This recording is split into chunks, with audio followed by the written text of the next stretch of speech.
But let's see what's going on here. Yeah, there we go. It says we're starting again. How's it? Yeah, not too shabby for whatever day it is. We've got the first round in the bag. Interesting first round, let's be honest. Nice. Very interesting. I mean, no real major upsets, to be honest, but some surprising performances, I guess. Can I stop you right there? Can we please pay homage to our boy Papes for getting the ability to ref the first game of the World Cup? So I think that's huge. We wouldn't be here if it wasn't for him. So Papes, congratulations. And then also to another key figure in getting us to where we are today, old Marius Jonker. I can't remember what game he was TMO for, but yeah, they called upon him and he obliged. Delivered the goods. Delivered the goods. It is what it is. As long as he wasn't the one in the England game, then everything should be fine. Yeah. So well done, Papes. And we can't wait to have you on our show. 100%. But yeah, I think it was quite pleasant. Unfortunately, with no signal and things like that, where I was over the weekend, I had to watch most of the games on replay. But watch the most important one at the Posy, so that was good. Yeah. Should we start on that? I think we should. I think we should. I mean, I've seen a lot of people saying that it wasn't that convincing, but then you listen to a lot of pundits who feel that it's very convincing, and I tend to agree with the pundits on this one. It was a nervy start. Yeah, if I can just interject there, if I can just interject and just say that two points that I want to bring in. One, credit must go to Angus Gardner. I think he blew arguably the best refereeing display I have seen on memory. I think his refereeing was superb. I think it was a physical encounter, and you could see that the Scots were there to front up with us. I mean, Gibbon doesn't walk off often before the 40th minute, so it was clear. And when there were handbags at one stage, the way he controlled that, 100% was like, there's a card here. I think most referees were going to say, let's simmer this down, give a card to each team. But the way he handled it was superb. And I hope more refs take a leaf out of that book. And then secondly, we spoke at halftime, the Springboks maybe in a way looked like they didn't really leave second or third gear. But I also think, as you said, it's the slow poison. 100% the slow poison. Yeah, so we fronted up for 50 minutes or so, and then the machine started to take effect, and we saw what the Springboks were capable of. Another point, perhaps my third point, is I believe that's as good as Scotland can play. I don't think they can be much better unless they involved one van der Merwe a bit more. But I think we've got 30%, 20, 30% more on that performance. And definitely. So that's where I'm going to leave my opening remarks, and I'll let you go from there. So, yeah, look, definitely slow poison. That was exactly the plan. I never felt super stressed because they weren't really in our half. It was pretty much a bit of bullying going on at some stages. When they had the ball, they were just going backwards slowly. They were slowly getting hit backwards. One or two little scary moments for us where the cross defense and the cover defense and the scramble defense just did what it normally does. nullifies the threats. Yeah. Beautiful piece of communication from Arnie Libbok with Damian Willemse for that Darcy Graham break to nullify that completely. I mean, that was brilliant to see. Then, look, I don't think this is the best that Scotland can play. That's the best that they can play against the rush defense without trying some funny things. I think Finn Russell, look, they were going backwards most of the time, but I feel he could have perhaps tried one or two little more of his dinks or things like that. Maybe spice it up there somehow. But I mean, you can see they were trying, but the pressure on them was just too much to get anything else going. On Finn Russell, I noticed a few times he took the ball very flat on the line, and I don't know if it was an attempt for Scotland to try and meet us so they didn't lose meters on their attack. But a number of times he took the ball extremely flat, and it gave him little to no time to actually make the move that they could have potentially made. So I personally wonder if that was just Scotland trying to outdo what we do, but it clearly didn't work. Yeah. Look, they were definitely trying to get over the gain line, but they were just, like I said, they were getting smashed back. Yeah. I mean, when you're going backwards, eventually you'll revert to a kick, which is a 50-50 most of the time. And I feel in the air, we were way more superior than they were. I think Willemse was exceptionally good in the air. I mean, it started from the kickoff. I mean, from the first kickoff, the first ball they receive, they knock it on. So that pretty much set the tone. Yeah. And then, look, our performance, we definitely have a lot more in the tank. But I think it was very important to get off to a clinical start. That's what I want to call it. Very clinical performance. Get your points, but also apply the slow poison and then go in for the nail in the coffin when you have the opportunity. But I feel we did try one or two things in the red zone where I feel we should have just kept ball in hand. I think we were trying to be too pedantic in that sense. Because I mean, when you smash it up with the forwards and things like that, it's not always the prettiest, but oh my goodness, is it effective when we do it? Yeah. I mean, that's how Peter Steph scored his try. Just smash, smash, smash. There you go. Smash. Bob's your uncle. Shit, now I forgot what you were saying, where I wanted to interject there, but I've drawn a blank now. Sorry, 2.5 hours of sleep, and my brain's going like this now with the symbols. Yeah. Fair enough. Yeah, but overall, good display. I think we probably left 10 points out there off the kicking tee. 11, something like that. I heard. And I mean, you add 6 of those to there, all of a sudden it's 36. So it's a whole different looking scoreboard. Actually, I remember what I wanted to see. So essentially, it was a rugby's equivalent of a clean sheet with those defensive efforts. What did we enjoy most of 2019?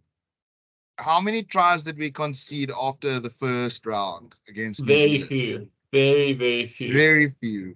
I think we only conceded against, well, we were averaging under 2 or whatever a game. Yeah. It was something ridiculous. And we say this every single time it's World Cups. Defensives win World Cups at the end of the day. And if you can't score points and discipline. But I mean, it is, to me, that was a very, very clinical first game. Just showing that, guys, this is what you're going to have to breach. Best of luck. We've got some X factor in the back line. We can strike you from anywhere. Exactly. Double D, defensive discipline. and Gert 100%. loves double B's. It's that. So, let's get into it. Curtly Orange's try. Yeah. So no look. I mean, when I saw it the first time, I just thought that is a sick cross kick because he literally just glided onto the ball, didn't miss a stride. And then when they show the replay and you see it as a no-look cross kick, you start to slowly lose your marbles a little bit. That's shithousery at its finest. But being able to execute that, I mean, in a World Cup, that's... Where's Marnie from? You think he's from the Cape Flats? That reeked of Cape Flat confidence. I think he went to Otaniqua, if I'm not mistaken. That's Cape area. Yeah, it's somewhere around there. Look, taking the kicking tee out of play there. What a game he had. I mean, still, even with the missed kicks and things, he still had a man of a match performance. Yeah, I've just got it running for us, just so we can just show the levels that we're operating at. You know, when the IRB are milking it, then you know it's disgusting. I mean, the thing for me is just how perfectly timed it was that Curtly didn't have to stop or slow down. You can see he's at full tilt there. Yeah, he doesn't break stride. He doesn't break a stride. That thing is literally in the breadbasket. Yeah, absolutely. Just look at the crowd there at the back. Look at that one oak there. He's like, boy, jeez, look at him. He already knows. There we got John Panamava in the background saying, oh, damn it, I shouldn't have left. Yeah. No, look, that was deadly. That was brilliant. That was, for me, one of the tries of the first week, definitely. Absolutely. Just quickly on worldies from Fiji. What do we make of this new kit? I actually think it's an insult to the world champions. I mean, I've seen memes of checkers packets, but I don't like it. Green and gold. Look, I mean, I saw the checkers packet memes. There are some good ones flying around. Look, I think I told it to you maybe 2 weeks ago or something like that, that we might play in that alternate kit a few times in this World Cup for the colorblindness. Yeah. That's the case, bro. So we have to take it as it is. I'm pretty sure at some stage they'll rock the green and gold. I really bloody hope so. Yeah. I think against Romania we're going to, which will be nice to see. I see they have announced the team as well now, which is good. But yeah, I think just finishing up on the Scotland game there, I was very happy. The one thing that we like to see is Pieter-Steph being in 2019 form, which he looks to be, and maybe just a step above that because he's actually scoring tries now as well. Absolute workhorse, doing what we've become accustomed to. One oak that I feel did not get enough recognition for this game was Jasper Wiese. Oh boy. He definitely had one of his best games in a Springbok jersey. How much front football did that guy give us? Absolutely. I don't think there was one time where he went backwards. Maybe once. And I mean, the try, the no-look kick pass try came from him counter-racking as well. That's where we won the ball. And counter-racking, Sia taking the ball. I mean, Sia as well, he had a fantastic game, stealing some balls, doing some flanker stuff. There was literally, I don't feel anyone had a bad game. The centers, we said it, that Jesse and Damien had to perform. I feel they did their job very adequately. Adequately is a good word. It's a good way of putting it. I don't think they were above or beyond. I mean, above or below par. They were par performance. I think I would like more out of them if I can be selfish. Yeah. Yeah, look, no, you can always want more, that's for sure. But I mean, then our back three were electric. I mean, Cheslin and Kirtley together on the wings is deadly. And I really like the stability that Willems. I feel he had a very solid game. His I defense was agree. good. And like I said, for me, where he made the difference was in the air, because he was normally the kick chaser, which is in a way a little bit strange as your fullback. But I mean, he chased so well and he competed so well in the air. Yeah, Quite a few times where we made their ball very messy, where they either knocked it on or we gathered it back. So, yeah, I think it was a very solid outing, and we can only build from that, you know? absolutely. Yeah, we got the first one under the belt. And now pressure's on Ireland because they have to go and beat Scotland now. That's the thing. Well, it depends. It depends what happens. So Scotland now have a break, so they're not playing this round now, but the next time they play, South Africa and Ireland would have already played. So we would have already played 3 games where they've only played 1. So, I mean, by then, whatever happens in the Ireland South Africa game is going to be very vital, because if we can put one over the Irish, that puts a lot of pressure on them to beat Scotland. Because if they don't, they're in trouble. They're in big trouble then. Vice versa, if we lose to Ireland, but Scotland beat Ireland, we're going to be sweating. You know? But we'll see. We'll see how it plays out. It's the beauty of the World Cup. It is the beauty of the World Cup. Definitely. Yeah. Definitely. But yeah, I think for the boykies, they did well. I was really impressed. And like I said, I wanted to see a clinical performance, and that's what we got. Look, it wasn't the barnstormers that we had against Wales and New Zealand, but I mean, there was pretty much no pressure, actual pressure, if you want to call it that. This is where the pressure cooker starts. And we got the first thumbs up, so kudos.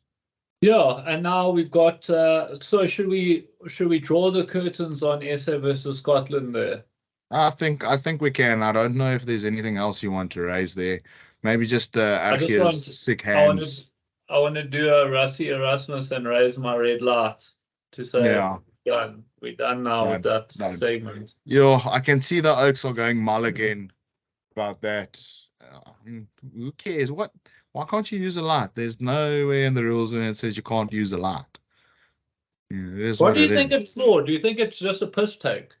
No. So they have legitimate reasons to use it.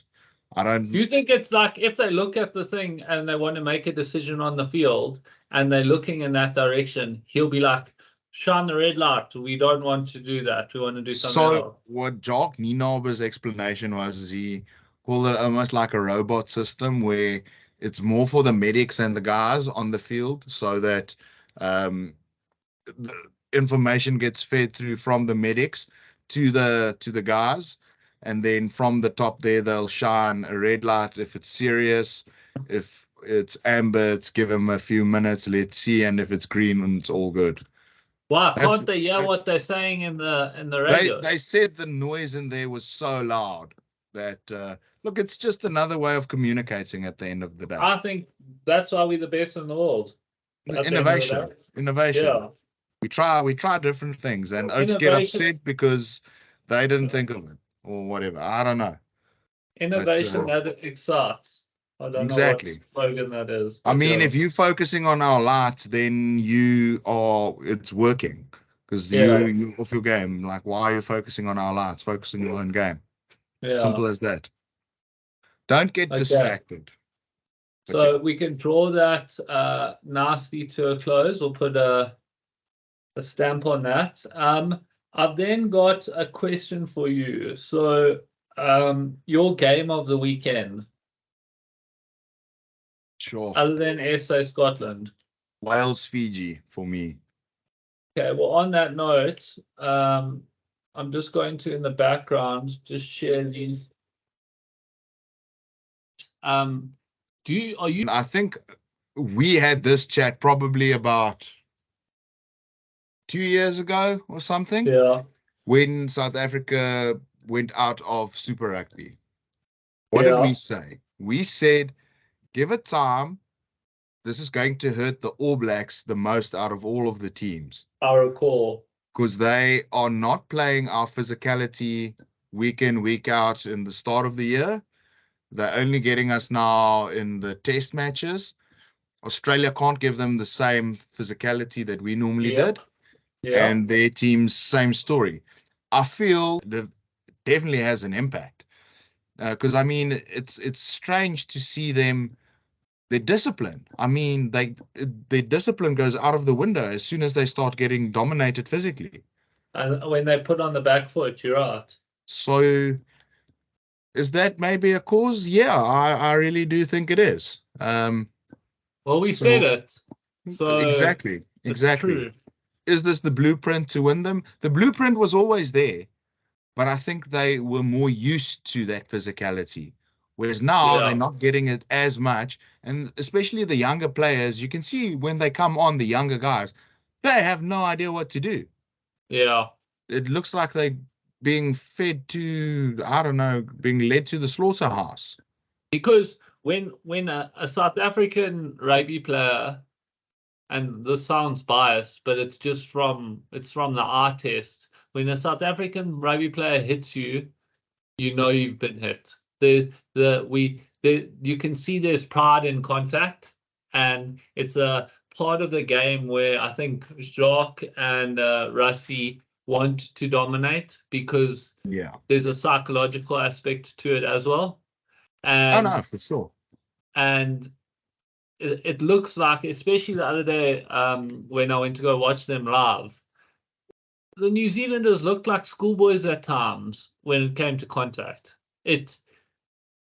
I mean, you get the hardened pros of the years gone by, Severe, etc. But he's the only oak that never looks like he's going backwards. But that's what I'm saying. He's an absolute tank, that oak. That guy's got the psychological edge, but there were a few instances where come contact, it was clear there was only one winner. Yeah, look, and now they have the unwanted record of being the first ever New Zealand team to lose a pool game. No, really? Yeah, first ever New Zealand team to lose a pool game. Well, I mean, this could come back to bite me, but I don't know if it will. This New Zealand team, it lacks its shine. That black jersey isn't looking as black.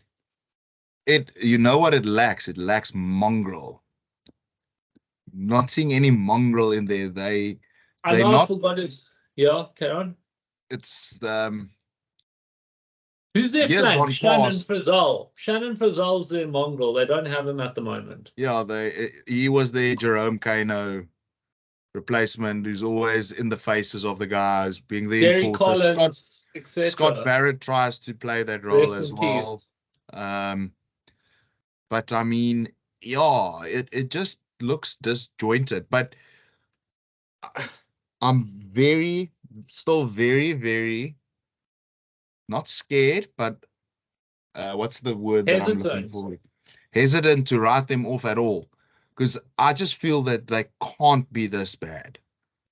Are they sandbagging? Are they waiting until the quarterfinals to say, okay, haha, joke's on you guys. We've actually just been playing pretty terribly. Let's go. I don't know. Because New Zealand rugby, they're not going to willingly go out and concede their heaviest ever defeat to a side the week before they go to the World Cup. They're not going to willingly do that. They're not going to go to the World Cup opener and willingly lose. So No. I personally, I hope to see New Zealand back to where they rightfully belong, because I believe they are the best rugby nation in the world, other than ourselves. And we need a strong New Zealand team in World Rugby. But at the moment, it just feels like that what you're saying about the mongrel, it's quite accurate. Look, I mean, you had your Kieran Reeds, your Richie McCaws, the guys that just fired up the team. I'm not seeing anyone in that pack that fires them up. Agreed. I mean, Brad Barrett Thorns, tries. all of those guys. 100%. Your Kevin Mialamus, your Andrew Hawes, all of those guys. They just had that. Yeah. Dane Coles normally has it, but he doesn't. He looks lackluster at the moment. Yeah, I don't feel that he's in form. I think that's the big problem. Look, that's just something that I picked up. I mean, I didn't see that, that grunt, that thing that they aren't willing to let you past. It Yeah. just feels like it's not there at the moment. And you know what? If we get them at a knockout stage in the tournament, I'm going to go in there, and I'm not unhappy about that in current form. Look, if we go through, it's either them or France, and judging by the first round, you'd rather play them than France. Yeah, Because and France definitely has a lot more in the tank, but also New Zealand also have a lot more in the tank. But might this loss just have psychologically taken the knock out of them? Yeah. Look, I don't. They will not lose against Namibia whenever they play them now. I don't. I've actually been backing them to put on a massive score there, just to restore some parity. They have to. I think they have to go out and try and put up a 80+ score here. Just for their confidence sake. I would like to probably see Damon McKenzie getting a bit more game time. He is, I think, starting at fly half for the game against Namibia. Yeah, but I'm saying against the upper half of the world rankings. I personally believe Damon McKenzie is a quality ball player, and he must be nearing that prime age now to really go on and make something. But yeah, but where do you play him? Do you play him in Richie Mwanga's? I feel Mwanga didn't have a bad game. I think he was solid. I think Bowden Barrett could do with a bit of rotation. Again, people criticize Villiers Leroux, but they don't know how you use him. I could be missing the trick, with Bowden Barrett, but I just think Bowden Barrett's just lost his flair a little bit, Give Damien a go. Let him open up the game. Get Bowden hungry again, saying, I want to prove myself as the former best player in the world. And then after a game or two, stick him in. But Damien McKenzie's he's like a Stuart McGill when Shane Warne was around. It's like he's good. He's good. He would make any other team, but where do you put him? Yeah, that's the thing. Because what I would say, because what you can see what they've done this year is they've backed Richie Mwanga and told him, okay, the 10 jersey is yours. We're backing you all the way. So, like I said, I did see against Namibia, it is Damien McKenzie starting at fly half. So, I mean, you know what you're going to get. You are going to get a running game. He's got a bit of a tactical kick on him as well, but he's going to try and open it up. That's what he does best. So, yeah, it'll be interesting to see. But, yeah, I just feel that, you just can't write off any of these teams. It's still way too early in the tournament. Agreed. But yeah, we'll see what the progression is in the next few weeks. But it was definitely, from an All Blacks perspective, a worrying start. It's not I mean, after taking a record loss, you would imagine them having some bounce back. But look, they started like a house on fire, scored within the first 2 minutes. And then it went very pear-shaped after that. So it is what it is, I guess. Yeah, we'll have to wait and see. And then perhaps the last thing I think we should touch on in this week's roundup. Although what I just want to say is the synopsis or summary you gave of France, New Zealand there was pretty good. So I'm not going to add anything more there. But so there was an incident with World Rugby, and I'm just going to bring it up here. I've got quite a nice split screen here. How do you like my analysis? Oh, you're getting there, bro. You're getting there. So on your right, we've got Tom Curry, and I'm sure those who watched the game on the weekend saw this take place. Now, this was given a red card, and well, how many? 3 weeks. 3 weeks ban. 3 weeks ban. Or 3-game ban, whatever you want to call it. What did they say about mitigating circumstances? Was there nothing? Did they rule that they there was say nothing you there could are do? no mitigating factors, which is absolute garbage. You can see the Argentina players going down. It was a bit of He a didn't take him in the air, and it no. was a split second decision. And he's trying to, like the way he's gone in with his head, he's almost tried to evade it. Yeah. Look, it's I feel very bad about that call. I don't like that. I'd look, the bunker already gave him a red card. I mean, now that's just been upheld. But I feel that, yeah, I just feel that's very, very, very harsh. They have now set a precedent. That's the big worry for me. With Jesse's one, on that angle, it looks like it's head on head. I know that they have said that there is another angle where you see him hitting the ball and their heads just brush past each other. So it's not full on contact. That's how they say he didn't. That's why it didn't get reviewed or cited. So I mean, I can't judge from. I mean, from that angle, it looks bad. But like I said, I have heard that there isn't a different angle that they looked at as well, and that's why he got no punishment for that. So I don't know. But I mean, if you look at those two, they both don't look great. But I mean, also they don't look terrible.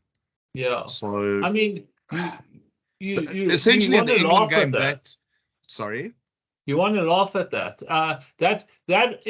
If you went back a decade and you told someone that's going to be a red card with a 3-game ban in a World Cup, you would laugh. You would laugh. That was what you called accidental head-on-head collisions. I mean, my day back in the day at school level, that happened so many times. That happened so many times. Yeah, I've got a bloody nose like that. Oh yeah, 100% as well. And I mean, you're not going in to clash heads with someone. I mean, no normal human being would run head into anyone. I mean, it hurts. It's not fun. Yeah. It's not. There's got to be for me when it comes to making decisions on cards and whether it should be upheld, etc., or even given in the first place. There's got to be, I think, referees, and this is where it might be bias might come into it, but referees should actually just sit and look at the incident and be like, is there malice involved? Has this guy 100%. gone out of his way to cause harm to the player in question and not play the ball? If there's malice involved, penalize him as hard as he can. But if there's 100%. no malice involved, penalty, call it a day. Thanks very much. Just watch yourself. Don't give away 3 points. We move on. Look, I mean, I can still understand the yellow. I know they want to get it out of the game. You're not going to get it out of the game completely. You'll never get it out of the game. You'll never get it out of the game. I understand if you want to give a yellow, but I mean, come on. Look, somehow, well, it didn't bother England at all. I don't know what Argentina were doing, to be honest. Worst display by Argentina I can ever recall, just because they were, in my opinion, the favourites in that match, and then they played childishly. That's how I mean, George Ford ripped them a new one. He scored all 27 points. Thanks for coming. A clinical display. Sick drop. Now, my question is, what do you do with Owen Farrell? He doesn't get back into the team. You He's their can't change captain. what What do is you important. mean? What do you mean? Owen, you on the bench. China, you on the bench. You can't change what isn't broken. I want to see Steve Borthwick make that hard choice, because for me, George Ford normally performs brilliantly for them, and they play a different type of game when he's on the field. You They know, play a game better suited to England when he's on the field. yeah, I feel the same way about that. Look, I've already heard some of the pundits, old Scala and John de Villiers and Shimangi talking about it, and they're like, what do you do now as England? Do you bring him back? Do you leave him out? Do you leave Ford but you play him at 12 and move to Alangi to 13 where he's less effective? That's the big calls they have to make. But I I mean, don't. after a performance like that with 14 oaks on the field, Yeah, why would you want to change it? you don't change a thing. Personally, I don't believe Farrell is that good a rugby player that he deserves to come back into that team. That I've said it. I don't think. I think he's gone are the days where he walks back into the team. In his prime, Owen Farrell, there was a stage where he was a really good rugby player, and I liked him. But I think at this current moment, his sell-by date hasn't been reached yet. He's got a place in that England squad, but he doesn't walk into that 15 after the last week's performance. You Also, don't cannot think he justify does. that.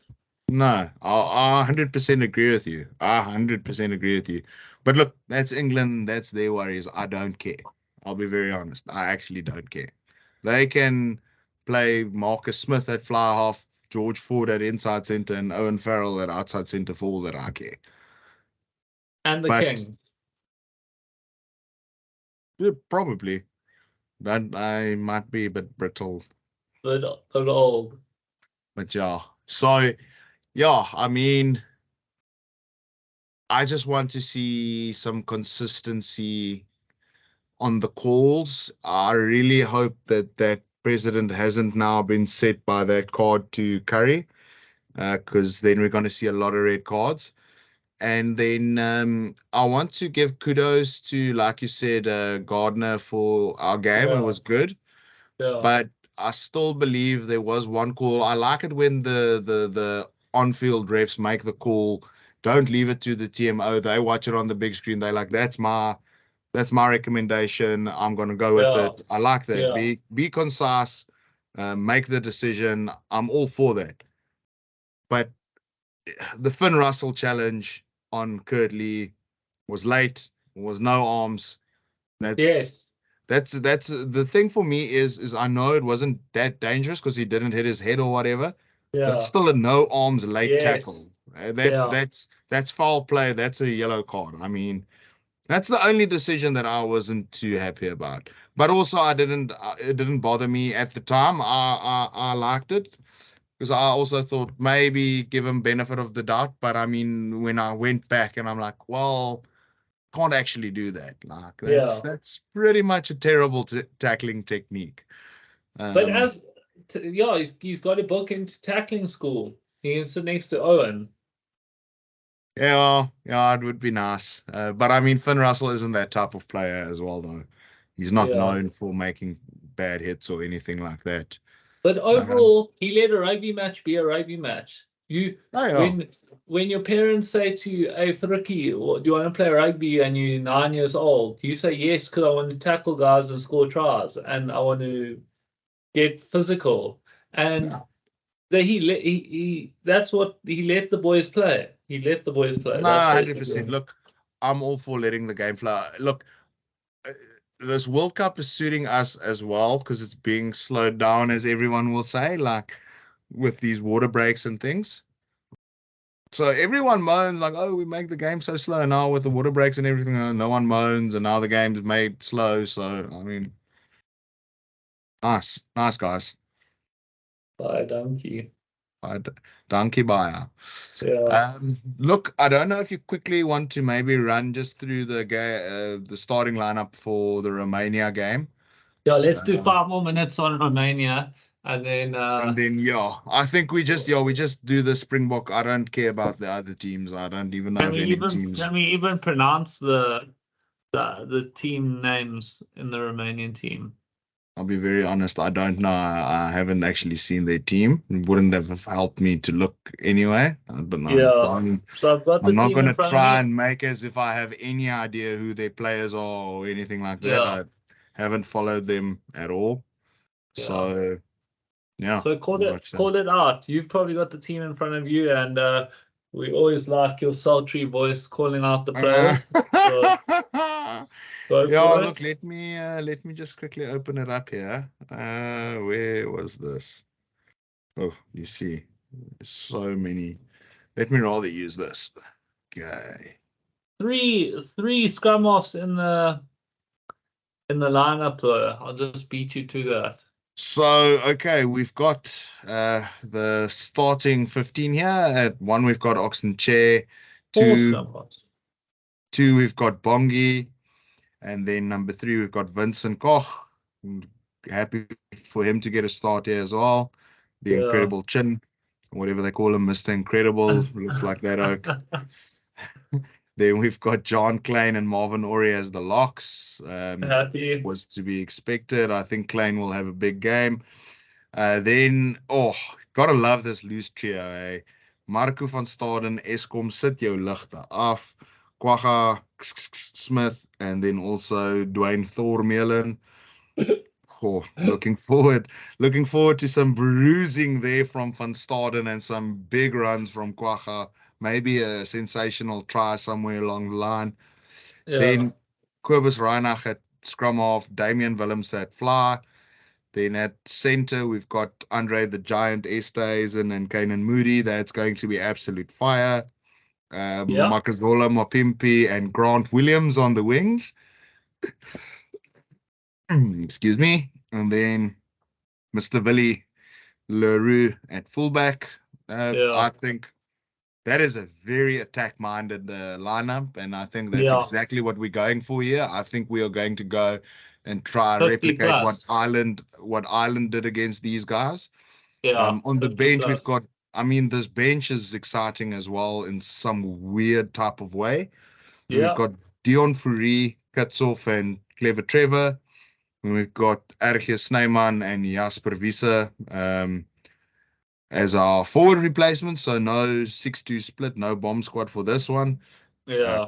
I don't think we're going to want to play as physical as we normally do. I think we're going to try and give the ball some air. Yeah, high intensity air rugby. Aerial. Then the interesting ones here is the Jaden Hendricks at Faf and then Jesse Krill on the bench. As you mentioned, all 4 scrum halves in the team. I don't think, and I'm just on that note, I want to beat you to it. I don't think Damian Williams is going to play all 80.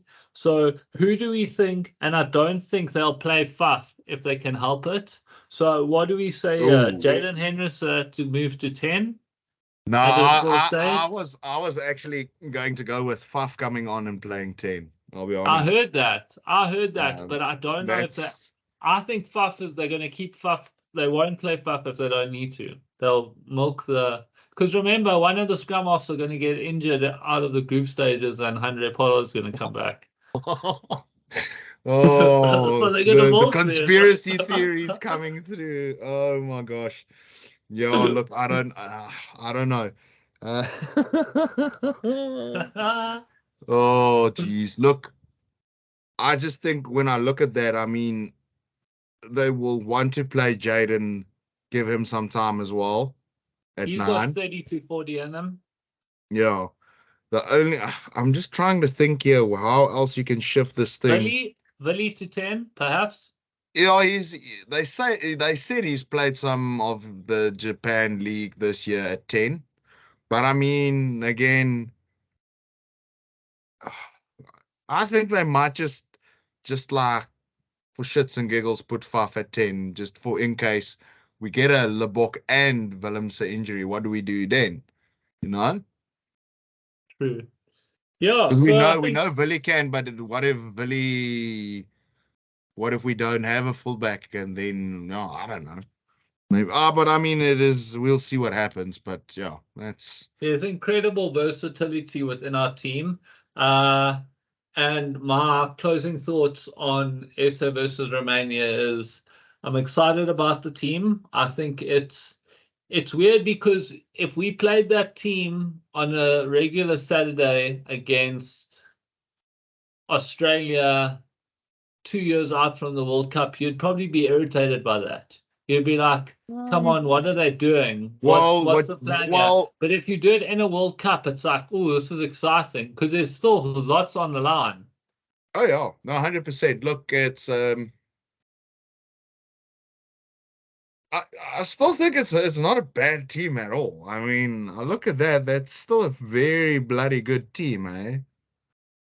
I mean, I'm actually quite excited to see Grant Williams on the wing. I'm not going to lie. Yeah. If things go the way, this is just a little tip if you're playing fantasy. Now is the game you want Grant Williams in your team. If the ball goes to the wings, you have a scrummy on the wing. I mean, come on. I'm just Come thinking on, now. that's just a little top tip there. I don't know why I've actually done that, but anyway. Top tips. Yeah, there's a little top tip for you if you play fantasy. I forgot to choose my first week's team, so I'm pretty much out of the running in all facets, except if I make the most miraculous comeback in the history of the world. Last 2019 World Cup, my fantasy team, I actually came in 38th place overall. In the world? Yeah, I was under the top 1%. In the world?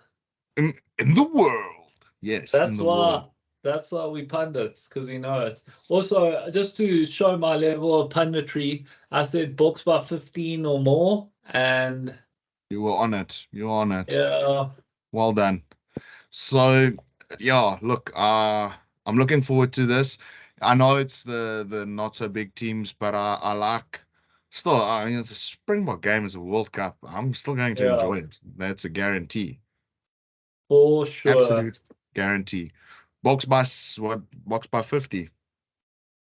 Yeah, 50 plus. I'm going over unders. I'm going over 50.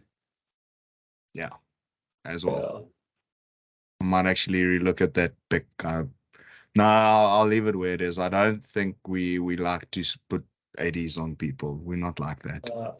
I think it'll be a slow start, and then we'll just crack them. Well, Romania scored the first try against the island, so I mean, they fast starters. They did.